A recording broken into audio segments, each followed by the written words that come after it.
The one and only Senator Rodante Argueta.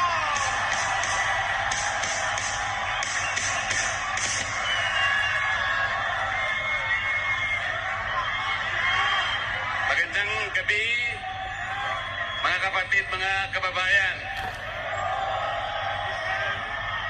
Ako po ang magpapakilala sa inyo sa susunod na magsasalita. Siya po ay matagal kong nakasama sa House of Representatives at ngayon ay kasama ko pa sa Senate of the Philippines. Ang aking kaibigan, ang aking kumare, Senador Amy Marcos.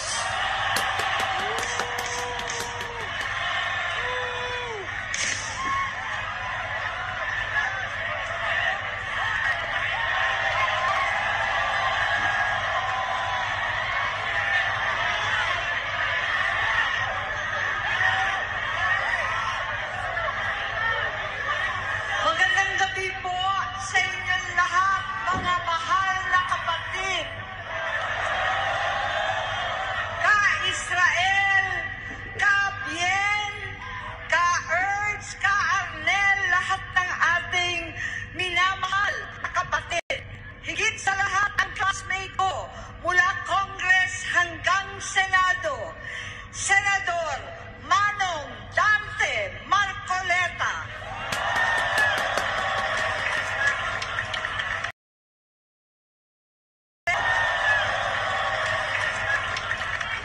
Napakahirap po ang pumunta, tumayo at magsalita sa inyong harapan. Pero noon pa man, alam kong walang madali kapag ikaw ay Marcos. Nanginginig ako at ang aking boses, hindi dahil ako'y natatakot sa inyo, kundi dahil nalulungkot po ako. Ipagpaumanhin ninyo kung sa gitna ng pagsasalita ko, ako'y hihinto, hihinga, dahil sa bigat ng aking kalooban. Pero hindi yan ang dapat kong ihingi ng paumanhin. Hindi yan ang kasalanan ko sa bayan na dapat ihingi ko ng tawad. Narito po ako dahil sa tawag ng Iglesia ni Cristo para sa transparency, accountability at hustisya. At dahil sa tawag ng sarili kong konsensya, bilang senador, bilang kapatid, bilang Pilipino, bata pa lamang kami ni Bongbong, alam na ng buong pamilya ang problema sa kanya.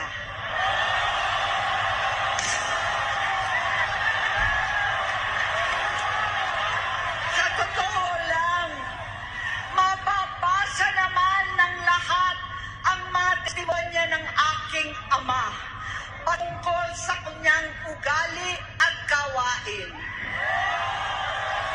Noon, dahil may tatay pa kami, hindi ko pa siya responsibilidad. Noong tumatanda, ay mas naging nakakabahala. Patid ko na nagda-drug siya.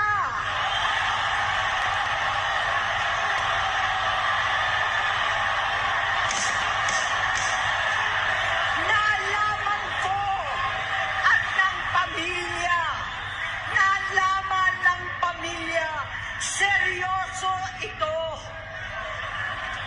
Minsan, kami ng Presidential Guard at Metro Gold pa ang naglilinis tuwing nagpa-party po sila.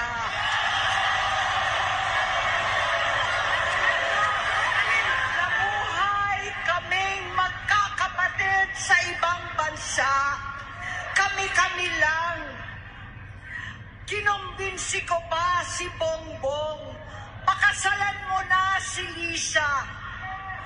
naisip ko noon, kapag nag-asawa siya, malalagay na sa tahimik at magkakaroon ng direksyon. Ang laki ng pagkakamali ko. Mas lumala ang kanyang pagkalulong sa droga.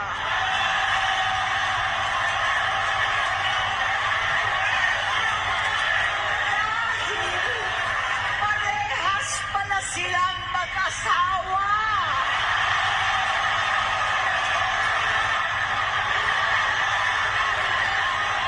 Naging gobernador siya ng Ilocos.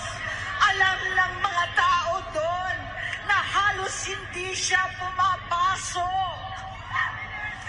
Tuwing kukumprontahin ko siya, ay nagsasabi siyang magbabago na siya, aalisin na niya ang bisyo. Hanggang sa may nagsumbong na naman sa akin na sa paggising pa lang sa umaga, kasabay ng almusal, marijuana pala.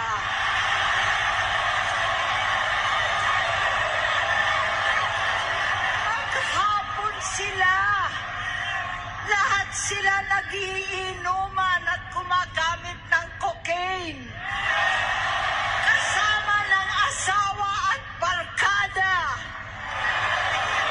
Tulad ng ama ko, kinastigo ang mga barkada niya. Ang nasirang si Bong Dasa, si Eddie Cruz, Inigo, Tony Boy, Sap Anton, alam po ninyo yan. Paano nagre-resign na sa takot ang mga pulis nila at staff dahil sa lumalalang bisyo. Inayos ko sila dahil gusto niyang ituwid ang buhay niya. Gusto niyang mag-vice-presidente. Hindi siya pinalad at lalong nagkaroon ng oras para sa bisyo. Simula noon, naging malabo sa amin ang lahat. Kaysa mag-away, bigla na lamang lumayo ang loob namin sa isa't isa.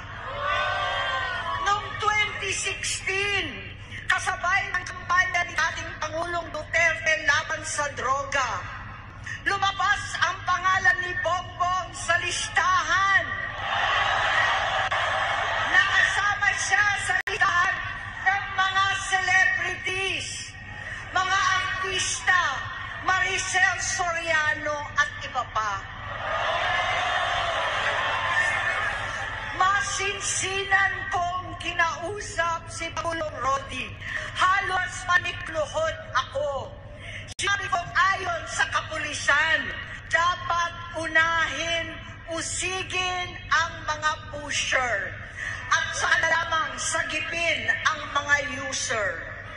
Naligtas si Bongbong. Labis ang takot ko at pag-aalala. Kinausap ko siya at nagsabi siyang talagang siya ay nagbabago na. Muli at lagi, hindi ako nawala ng pag-asa. Ako'y naniwala ulit. Mula noon na natatanggap ko na lang na balita tungkol sa kapatid ko ay regular na pagpapadoktor. Kaya kumalma naman ako. Inisip ko, totoo, dahil na-opera na ang tuhod niya sa gout. Siguro, totoo na ito. Hanggang nito, na lamang nalaman ko na tuloy ang paggamit niya sa mga party na garapalan naghahain ng droga. Pinagmamalaki pa ng mag-asawang kayang-kaya nila ang microdosing ng cocaine. Hati-hatiin daw para 4 na beses sa isang araw. Hindi mabibisto. Ang mga doktor, pinalabas nila ang pag-stem cell. Nagpapalit daw ng dugo. Nagpapa-blood transfusion. Kayang-kaya raw. Hindi ko maintindihan ang pinagsasabi. Noong 2021, kahit papano, nagkikita kami at nagkakausap. Sumumpa siya sa akin, talagang hinintunan niya. Naniwala ako kasi sabi niya, gusto niyang tumakbo. Ang sagot, tutulong ako sa abot ng aking makakaya.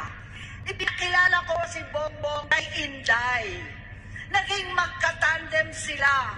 Pagkatapos noon ay biglang hindi na niya ako ulit kilala.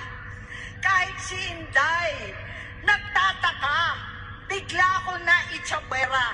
Ay panon, nangampanya pa ako para sa kanya, at si Inday na lang ang aking nakakausap. Hindi ko alam bakit ako nakaban sa headquarters nila sa Mandaluyong. Hindi ko alam bakit walang nagre-report sa akin tungkol sa kampanya. Sa totoo lang, masakit mang aminin. Nung dinidisqualify na siya, halos papaboran mo na sana dahil may nagsumbong sa akin sa kanyang campaign team na gumagamit na naman siya.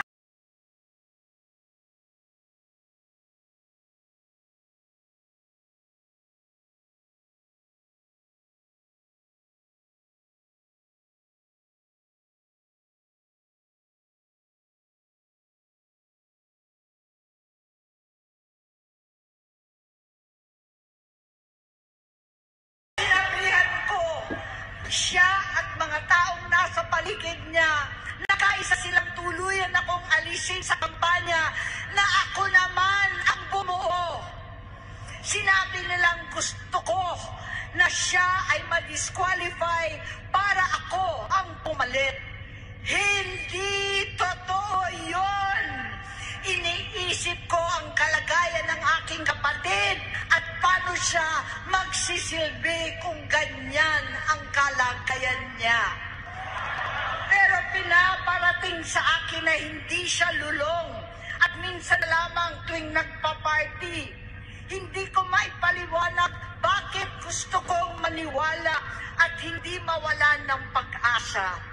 Noong nanalo siya, naging pinakamalayo na kami sa isa't isa. Maliban sa opisyal na takbuhan at kapag pumupunta yung nanay namin, hindi ako sumama sa loob ng 3 taon dyan sa Lanyang. Dahil lantaran na doon ang inuman, ang paggamit nila ng cocaine at mga bawal na gamot. Hindi ba niya nakikita, naririnig, kakaiba na siya magsalita. Hindi na maintindihan kung ano na ang sinasabi at wala na sa sarili. Nagtatago sa kabaitan niya ang pang-aabuso niya sa droga. At nagbunga na ito ng mga nakakapinsalang maling desisyon. Hinayaan niyang kumilos ang mga nakatalibot sa kanya. Yung mga umaastang presidente habang nilululong siya ng mga ito. Hindi na kami nagkausap. Sa harap ng publiko, pinipilit ko magmumakating maayos. Pero wala na kaming koneksyon. Hindi ko hinihiling na maunawaan ninyo ako, lahat kayo. Sa palagay ko, ang makakaunawa naman sa akin ay ang mga pamilyang may pinagdaanan sa adiksyon, sa inom, sa sugal, sa alak, sa bisyo, higit sa lahat, sa droga. Pagkat hindi ko siya nakakasama, buong aking loob na ipasok sa institusyon. Ipagamot, iparehab ko na yan. Pero tuwing maghaharap kami noon, hindi kaya ng aking kalooban na gawin yon. Tuwing magsasabi siya sa akin na magbabago na siya, hindi ko siya kayang tiisin. Hindi ko kayang ipagkait sa kanyang pagkakataon at pagbabakasakali. Umaasa ako at laging nananalangin na sana, oo nga, nagbago na siya.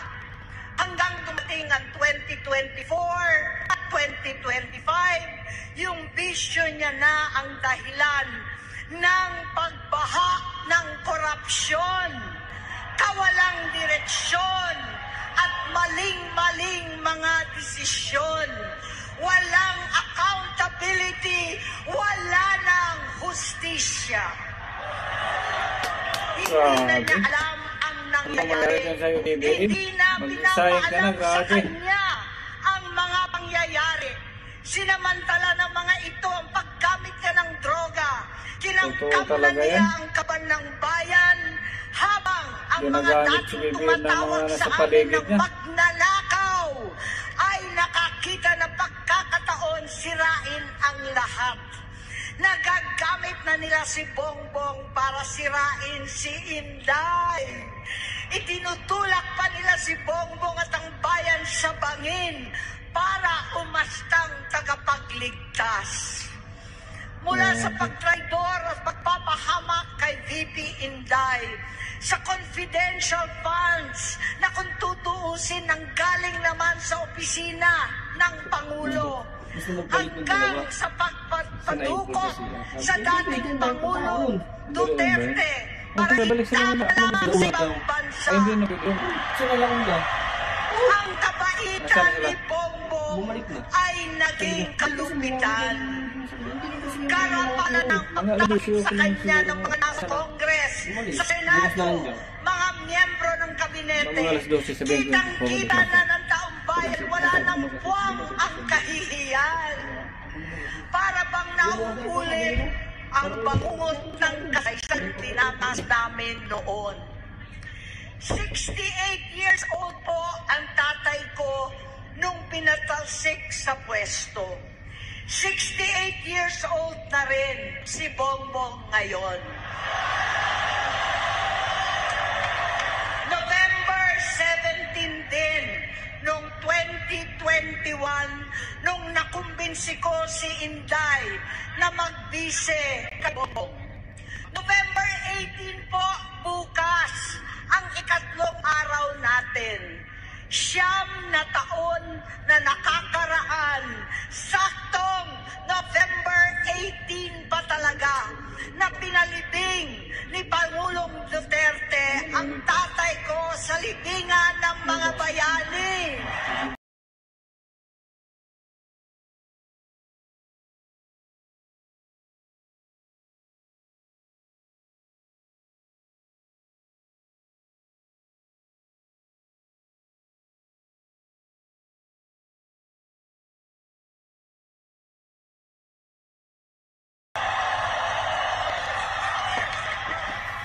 Halo-halo na ang aking nararamdaman, pero alam kong ito ang dulo at hangganan ng aking pagtitiis at pananahimik. Hindi na tayo mananahimik. Dahil na lang kung pati ang mga anak niya ay nagdodroga na. Kinasusuklaman ko pa ang pag-alok ng mag-inang si Sandro ng droga ang aking mga anak at iba pang mga kamag-anak. Yan ang hindi ko na mapapalampas. Sa loob ng halos 4 na dekada, wala akong ibang pinangarap kundi maipakita sa sambayanan na hindi kami masamang tao. Hindi masama ang pamilya Marcos. Gusto kong ibangon ang dangal ng aking ama. Sa pamamagitan na nagpagtatrabaho para sa bayan, sinikap kong maging mabuting gobernador, kinatawan, senador. Hindi ako halos nagpapahinga para mapag-iwan sana ng legasiya na kapag sinabing Marcos, nabawi na namin ang tingin sa nakaraan. Tama. Ngunit sa gustuhan kong maging responsableng anak, matupad ang pangako ko sa aking ama, nabigo akong maging mabuting kapatid. Naging mahina ako kay Bongbong sa pulisan at sundalo, sa lahat ng mga leader, at kapag patupad ang batas, siya ang Pangulo natin ngayon. Sinabi ko kung anong kalagayan niya ngayon tulungan niyo akong mapabuti ang kanyang kalagayan. Tulungan niyo akong matulungan siya. Hindi niya ako kalaban. Ang kalaban niya ay ang sarili niya. At nadadamay ang bansa sa laban na yan. Bilang senador at lingkod bayan, batid ko ang mga problema at gaya ng bayan, alam ko rin ano ang solusyon.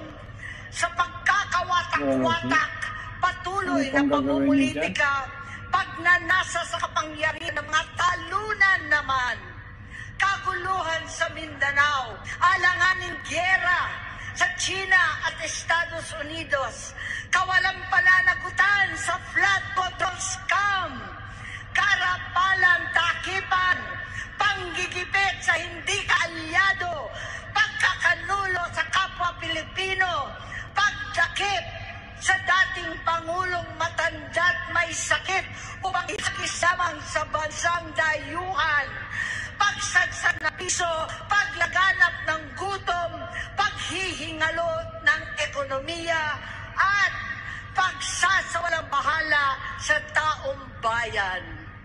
Ang delubyo at kalamidad na nagdudulot ng parusa, ang korupsyon na nauwi sa kawalan ng tiwala at hustisya sa Pilipinas, sa kanyang pamahalaan, lahat ng yan ay masusolusyonan kung ikaw, aking kapatid, magsaayos ng iyong sariling kalusugan. Kapag humupa ang ingay sa politika, kapag umuwi na kami sa aming pamilya, hindi bilang senador, kundi bilang ate, bilang si Manang Aimee ni Bonget, kaya itong sasabihin sa harap ng taong bayan, sa harap ninyong lahat at sa harap ni Bongbong. Bonget, magtatatlong taon na tayong hindi nagkakausap.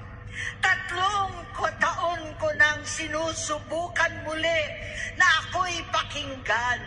Siguro ngayon ay makakrinig ng buo ang gusto kong sabihin. Walang mababawasan, hindi madadagdagan. Bongbong, nag-aalala sa'yo si Manang. Tuwing nakikita kita sa TV, gusto kitang puntahan. Napakalaki ng pinagbago mo. Itsura, pagsasalita, takbo ng pag-isip. Minsan, napapatanong ako sa sarili ko, ikaw pa ba yan? Si Bongbong ba talaga yung nakikita ko? Pero ako, ading ko, ako pa rin ito. Ako pa rin ang ate mo na tumayong ama't ina sa inyo sa ibang bansa. Ang kasama no sa sumubok na sanggain lahat ng sakit para sa iyo. Ang kapatid mo na hindi mo kailangan hingan ng tawad dahil agad ka nang iniintindi at tatanggapin dahil mahal kita. Nasa Bagong Tipan, kay Lucas, Kapitulo 17, versikulo 3 hanggang 4. Kung magkasala ang iyong kapatid, sawayin mo siya. At kung siya'y magsisi, patawarin mo siya. Praise the Lord. Tama na, adik Praise the ko. Lord, hallelujah. Tapusin mo na ang paghihirap mo at ng bayan. Kaya noong umalis tayo sa palasyo, kaya ko pa rin hawakan ang iyong kamay. Huwag kang matakot. Malaki na ang dulot sa iyo na roda. Sinisisi ko ang sarili ko dahil hindi ako nakinig sa mga sumbong. Hindi ako nakialam. Hindi ako maniwala. Pero hindi pa huli ang lahat. Tama na, ading ko. Magpahinga na tayo. Umuwi na tayo. Magpagamot, magpagaling. sinungaling at nangangako ako, hindi ako malilingat, hindi ko makukulang. Lahat ng kasama mo ngayon, hindi natin kasama sa pinakamadilim na bahagi ng buhay natin. Kasama mo sila ngayon dahil nasa taas ka pa. Ako at ang ating mga tunay na kapatid dito sa Luneta ang kasama mo kahit magdilim ang lahat. Talikuran mo ang iniisip at ibinubulong nilang ambisyon. Unahin na natin ang kalusugan mo dahil sa adiksyon nabigyan mo ng malubhang karamdaman ang buong bansang Pilipino. Matatanda na tayo, sakitan na si Mami. Alagaan na lang natin ang isa't isa. Kaliwat kanan man ang panghuhusga sa akin, malinaw sa aking puso na dapat mauna ang Diyos, ang bayan, pamilya at sarili. Hanggang sa mga oras na ito, Bonget, gusto kong malaman mo na hindi ka sinusukuan. Hindi ko kakayanin kung mapapahamak ka. Kaya hinihingi ko na tayo'y umuwi na, mamahinga alang sa iyong kalusugan. Kaya kung mabigo at mawala sa iyo ang posisyon, pero hindi ko kayang mawala ka sa amin. Ayusin mo ang sarili mo. Magpagamot, alisin ang droga sa iyong sistema. Wala akong ibang gusto kundi gumaling ka, malampasan natin ito muli. Dahil wala akong ibang hinahangad bilang ate, kundi maging masaya ka, maging ligtas sa panganib, malusog, matagumpay sa buhay. Itama ang mali, labanan ang adiksyon, at ako hindi kailanman aalis sa iyong tabi.